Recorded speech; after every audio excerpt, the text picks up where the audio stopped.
The first one who will begin will be Desi DiNardo.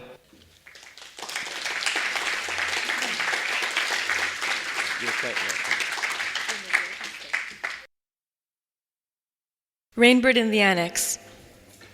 I make my way to McEwen's salient red door to catch some remnants of her, a faint scent lifting into old familiar skin, her unbendable, pronounced lightness absorbed by sky, deliquescent words lost to the sun, her chordless poetry smothered by wind. I float on, forgetting why I came, and become caught in Atwood's wide-brimmed hat. I nestle in and burrow seeds, surrounded by other flight. Hoar frost. I learned the difference between a spruce and a fir by noting the needles, your long gray fingers clasping the softer, not so conical shape of the fir, now my favorite evergreen. In the woods, death is not so lonely or drab, whisking past the brush in her damsel gown, a spectacle against the sepia terrain. Why wouldn't we pause here, in the crackling certainty of an exploration where we are amiss and straggling as two sheared cowards slit from the neck down?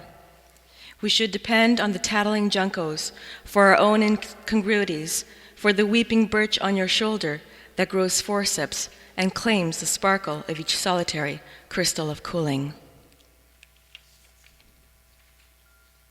A path for trees. There's a photograph of 2 rows of trees, and in between a path like a road, cosseted by the fleece of falling snow, impressed on us alone.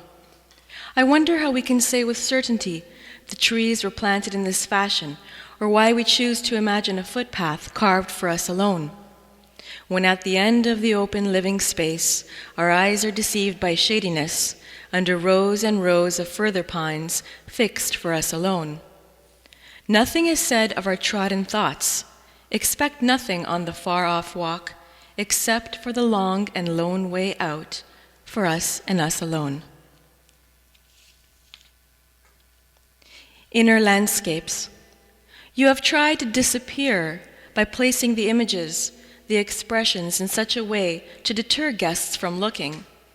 But it is your aim, your furtive goal, to have them go over, to see past the trees, beyond the spruces and hemlocks, the dead faces winter brings, wrangling for the cool, moist dark of your inner landscape, where 1,000 words are spoken, where you cling to spindly needles, unseen in a catacomb of treasures. Yesterday and the day before. Let us forget the bear on the floor that carpets the flesh of our souls, the velvety antlers on the wall, or the leather pig masks on our face, until we fall unexpectedly fickle and tire of their weary presence. Let us pursue with aberrant motions the fluid movements of the gazelles. Let us follow their animal prints and sleep without dreaming of ourselves, in perfect stillness and in secret caves, towing the chain that links the past to the human body and the living grace. Canadian moose. Florence loves to smile from her bald, toothless head. Her thick, fleshy body pushes out against constricting clothes. She waddles in and out of stores, looking at clerks. Her jelly smile rests on you for a moment, then, without deliberation, sinks back quickly into its asinine grin. Volatile, catapulting threats, mocking you with her eyes, she disarms you. Wanton streetwalker of a time long ago, she now sails proudly through the crowds, flashing her low, deep, fatty chest, waiting for applause, wanting to be photographed.